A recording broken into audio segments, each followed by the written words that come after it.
আজকে দুপুর 2:30টার কিছু পরে এই কার্গো ইম্পোর্ট টার্মিনালে যে ভয়াবহ অগ্নিকাণ্ডের ঘটনা ঘটেছে আকস্মিকভাবে, এই ঘটনার সংবাদ পাওয়ার সাথে সাথে বিমান বাহিনী কর্তৃপক্ষ পক্ষ থেকে মাননীয় বিমান বাহিনী প্রধানের নির্দেশক্রমে বাংলাদেশ বিমান বাহিনীর 9টি ফায়ার ইউনিট, 2টি অ্যাম্বুলেন্স, বেশ কিছু সংখ্যক ফর্কলিফটার এবং প্রায় 450 জন সদস্য এই অগ্নিকাণ্ড নির্বাপন কাজে অংশগ্রহণ নেয়।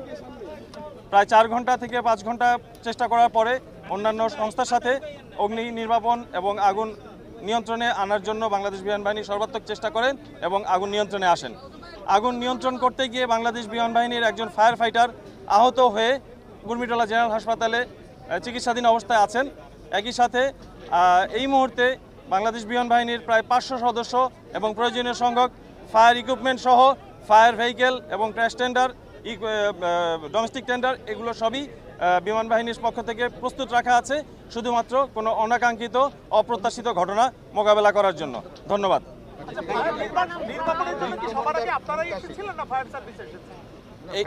আমরা একই সাথে এসেছি এবং আমরা আমাদের সম্ভাব্য দ্রুততম সময় ঘটনাস্থলে এসে আমরা আগুন নিয়ন্ত্রণে অংশগ্রহণ করি। না, আমাদের ঢুকতে কোনো সমস্যা নেই, না কোনো সমস্যা নেই।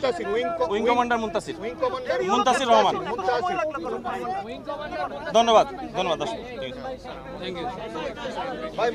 মুনতাসির ভাই আগে পরে কিছু আছে আর মুনতাসির রহমান বা কিছু না? মুনতাসির রহমান।